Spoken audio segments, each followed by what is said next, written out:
நம்ம இந்த வீடியோல பார்க்க போற கதை என்னன்னா, பறக்க ஆசைப்படும் ஆமை. ஒரு காலத்துல ஒரு அழகான காட்டுல சின்ன ஆமை வாழ்ந்துட்டு இருந்தது. அந்த ஆமை பேரு டீமோ. அது எப்போதும் வானத்தில் பறக்கிற பறவைகளை பார்த்து தானும் அதே மாதிரி பறக்கணும்னு ஆசைப்பட்டுச்சு.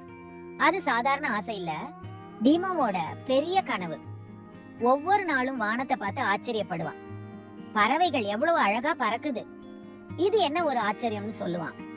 ஒரு நாள் பறவைகள் மரத்துல உட்கார்ந்து இருக்கும்போது டீமோ கேட்டான், நானும் வானத்துல பறக்கணும், மேகங்களை தொடணும், இறக்கைகள் வச்சு பறந்து பார்க்கணும், எனக்கு உதவி பண்ணுவீங்களா அப்படின்னு கேட்டா, அதுக்கு பறவைகள் சொல்லுச்சு, உனக்கு அழகான ஓடுகள் இருக்கு, அத வச்சு நீ அழகா நீந்துற, அதுவே பெரிய வரம் தான், அப்புறம் ஏன் பறக்க ஆசைப்படுற அப்படின்னு கேட்டது. ஆனாலும் ஆமை டீமோக்கு பறக்கணும் என்கிற ஆசை மாறல. ஒரு நாள் காலையில டீமோ உறுதியாக முடிவெடுத்தான், நான் எப்படியாவது என் வாழ்க்கையில பறந்துருவேன் அப்படின்னு. இதை யாராலும் தடுக்க முடியாது.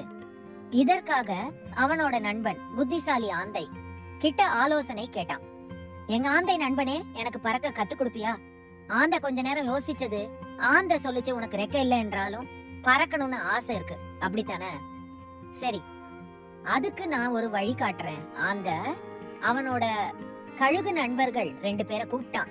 அந்த 2 கழுகுகளும் 2 பக்கமும் வலுவான கயிறை கட்டி புடிச்சு இருந்தாங்க. அந்த கழுகுகள் ரொம்ப உயரமான மலையை நோக்கி பறந்துச்சு. மேகங்களுக்கு இடையே பறந்து போனாங்க. டிமாவோட கண்கள்ல ரொம்ப சந்தோஷம் தெரிஞ்சது. அப்போ திடீர்னு ஒரு பலமான காற்று வீசுச்சு.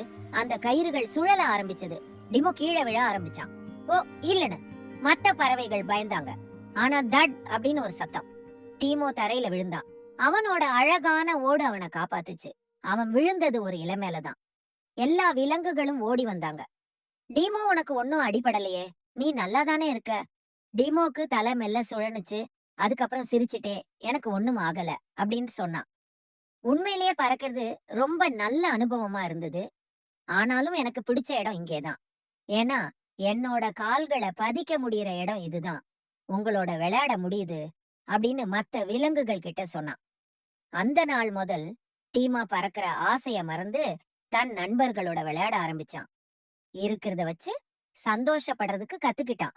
எல்லாருக்கும் ஒரு பாதை இருக்கு, உங்களுக்கு அது வானத்துல இருக்கு, எனக்கு இந்த நிலத்துல தான் இருக்கு அப்படின்னு சொன்னான். கதையின் நெறி: நாம் பிறரை போல இருக்க ஆசைப்பட்டாலும் நம்முடைய தனிப்பட்ட ஆற்றலிலும் சிறப்பிலும் சந்தோஷம் காண முடியும். நாம் யார் என்பதை நேசிப்பது தான் பெரிய வெற்றி. பார்க்கலாம்.